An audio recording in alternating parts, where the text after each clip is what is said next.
Hello friends, welcome to my channel. இன்னைக்கு நம்ம வீடியோவில் ஒரு கப் கருப்பு உளுந்தும் பச்சை பயிரும் வச்சு அட்டகாசமான சுவையில் ஒரு ஆரோக்கியமான ரெசிபி தாங்க பார்க்க போகிறோம். இது சுவை மட்டும் இல்லைங்க, ரொம்ப சத்து நிறைஞ்சதும் கூட. வாரத்தில் 2லேருந்து 3 நாள் முடிக்கும் இது மாதிரி செஞ்சு சாப்பிட்டு பாருங்கள். ரொம்ப ஹெல்த்தியாக ஃபீல் பண்ணுவீங்க. குழந்தைகள்லேருந்து பெரியவங்க முடிக்கும் விரும்பி சாப்பிடக்கூடிய டேஸ்ட்டில் இருக்கும். எல்லாரும் கண்டிப்பாக விரும்பியும் சாப்பிடுவாங்க. வாங்க எப்படி பண்ணுறதுன்னு பார்க்கலாம்.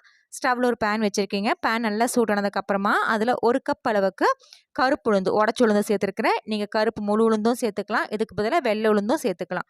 இந்த உளுந்து நல்லா செவந்து வறுபட்ட மனம் வரணும். அந்தளவுக்கு நல்லா வறுத்து எடுத்துக்கலாம். லோ ஃப்ளேமில் வச்சு ஒரு 5லேருந்து 8 நிமிஷம் முடிக்கும் இந்த மாதிரி வறுத்திங்கன்னா நான் காமிச்சிருக்கிற மாதிரி நல்லா செவந்து வறுபட்டு வரும். இந்த அளவுக்கு நல்லா வறுத்து எடுத்துக்கணுங்க. இது ஒரு பிளேட்டில் மாற்றிட்டு சூடு இல்லாமல் ஆற வச்சு எடுத்துக்கலாம். கொஞ்சம் கூட கருகிடக்கூடாதுங்க. நல்லா செவந்து வர அளவுக்கு வறுத்திங்கன்னா போதும். கருகிச்சுன்னா டேஸ்ட்டே மாறிடும். அடுத்ததாக உளுந்து எடுத்து அதே கப்பில் 1/4 கப் அளவுக்கு பச்சை பயிர் எடுத்துருக்கிறேன். இந்த பச்சை பயிரும் நல்லா செவந்து வறுபட்ட மனம் வரணும். அந்த அளவுக்கு நல்லா வறுத்து எடுத்துக்கலாம். பேன் நல்லா சூடாக இருக்கும். இது 2லேருந்து 3 நிமிஷம் நல்லா வறுத்தோம்னாவே நான் காமிச்சிருக்காம அது மாதிரி நல்லா செவந்து வறுபட்டு வந்துடும்.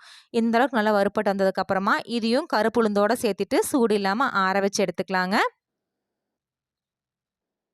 அடுத்ததாக அதே பேனில் 1/2 ஸ்பூன் அளவுக்கு நெய் சேர்த்துக்கலாம். இந்த நெய்யில் ஒரு 1/2 கப் அளவுக்கு தேங்காய் எடுத்துட்டு சின்ன சின்ன பீசஸாக கட் பண்ணி வச்சுருக்கீங்க. நீங்கள் இந்த மாதிரி சின்ன சின்ன பீசஸாக கட் பண்ணியும் சேர்த்துக்கலாம், துருவியும் சேர்த்துக்கலாம். அது உங்கள் விருப்பம் தான். நீங்கள் இந்த தேங்காய் கூடயே நீங்கள் விருப்பப்பட்ட நட்ஸ் எல்லாமே சேர்த்துக்கலாம். முந்திரி, பாதாம், உலர் திராட்சை எது வேணாலும் சேர்த்து வறுத்து எடுத்துக்கலாம். நான் இன்றைக்கி வெறும் தேங்காய் மட்டும்தான் சேர்க்குறேன். தேங்காயும் ரொம்ப நேரம் வறுத்துறக்கூடாதுங்க.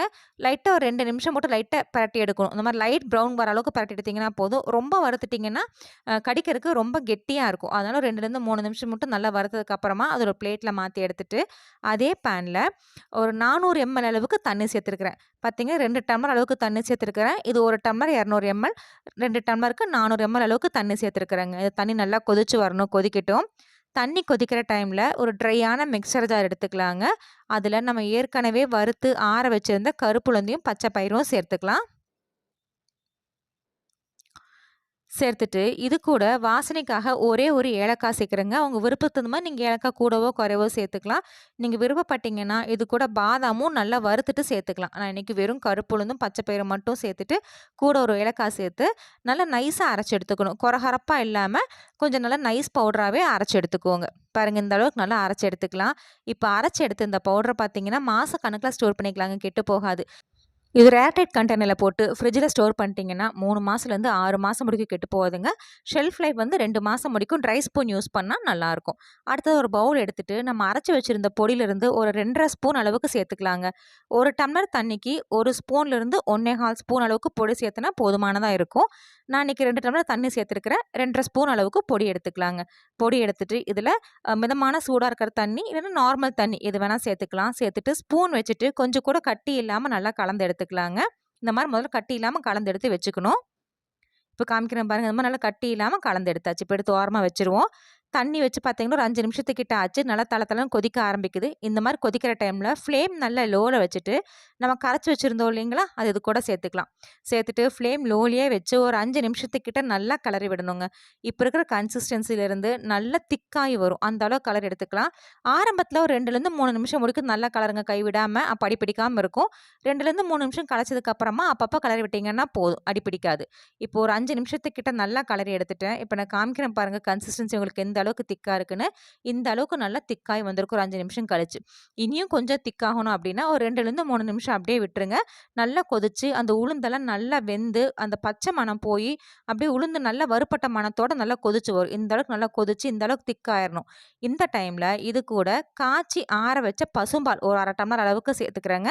நீங்கள் பசும்பாலுக்கு பதிலாக தேங்காய் பாலும் சேர்த்துக்கலாம், நம்ம விருப்பம் தான். இல்லை நம்ம சுடு தண்ணி மட்டும் சேர்த்துனா கூட போதும். இப்போ நம்ம பசும்பாலும் தேங்காய் பாலும் சேர்க்கும் போது இன்னும் சுவை அதிகமாக இருக்கும். அதே மாதிரி ரொம்ப ஆரோக்கியமாக இருக்கும். இன்றைக்கி பசும்பால் ஒரு 1/2 டம்ளர் அளவுக்கு சேர்த்துட்டு நல்லா கலந்து விட்டு எடுத்துக்கலாங்க. நல்லா கலந்ததுக்கு அப்புறமா உங்கள் இனிப்புக்கு தகுந்த அளவுக்கு நீங்கள் இனிப்பு சேர்த்துக்கோங்க. நான் இன்றைக்கி நாட்டு சர்க்கரை ஒரு 2 ஸ்பூன் அளவுக்கு சேர்க்க போகிறேன். நீங்கள் நாட்டு சர்க்கரைக்கு பதிலாக கருப்பட்டியும் சேர்க்கலாம், வெல்லமும் சேர்க்கலாம். கருப்பட்டியும் வெல்லமும் சேர்க்கும் போது தண்ணியில் கொஞ்சம் கரைச்சிட்டு வடிகட்டி சேர்த்துக்கோங்க. இன்றைக்கி நான் நாட்டு சர்க்கரை சேர்க்கறனால டேரெக்டாக அப்படியே சேர்த்துக்கிறேன். ஒரு 2லேருந்து 3 ஸ்பூன் அளவுக்கு சேர்த்து நல்லா கலந்து விட்டுட்டு இனிப்பு செக் பண்ணிக்கலாம். இனிப்பு உங்களுக்கு பத்தலைன்னா திரும்பி நீங்கள் கொஞ்சம் கூடமானதாக சேர்த்துக்கோங்க. எனக்கு இதுவே போதுமானதாக இருந்துச்சு.